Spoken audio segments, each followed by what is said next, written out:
Hi there, I'm Olaomi, your sex therapist. Are you one of those people who wait for their bodies to produce a feeling of arousal before they have sex? Let's talk about this today. Now, we hear some women say things like, oh, I only feel horny when I'm ovulating. When I'm ovulating, I have so much desire for sex and all of that. But if you're waiting for certain periods in your cycle as a woman or periods in your life, even if you're a man, or waiting for your body basically to produce a feeling of arousal, you may be having much less sex than you should be having or than you even desire to have. Now, if you see people who are sexual, people who like sex, who want to have sex very often and all of that, you might think that their bodies produce that feeling of arousal or horniness every single time, every single day. But that is the farthest thing from the truth.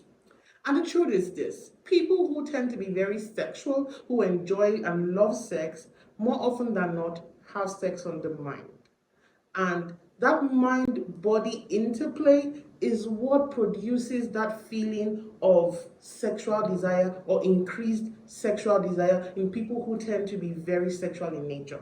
So it's not necessarily because their bodies are in a consistent state of arousal all the time, but because sex is on the mind, which is why one of the ways to jumpstart sexual desire is by using fantasies. And what happens when you use fantasies? That delicious mental imagery that you create in your mind is an arousal stimulus. It jumpstarts your sexual desire. And more often than not, people who are very sexual in nature have sex on the mind. Think of sex, and what then happens is that their body responds in kind. So if you look at people who are very sexual and you think, oh, I wish I was like that, you don't have to wish anymore.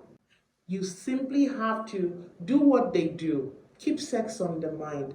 Engage your mind as little or as often as you want to. You decide the frequency with things of a sexual nature. Thinking about your partner, thinking about wonderful times together, and all of that. So pay attention to the kinds of stimulus that elicit sexual desire in you. Some people enjoy reading erotic literature and that turns them on. Some people watch romantic movies and they're turned on. Some people have fantasies or think about fantasies or times they've had in the past or the things they want to do and that turns them on. Now, granted, some of us can do things like use our breath to jumpstart sexual desire and elicit delicious feelings of arousal in our bodies, but it's okay. Start from where you are and take charge of your sexual pleasure.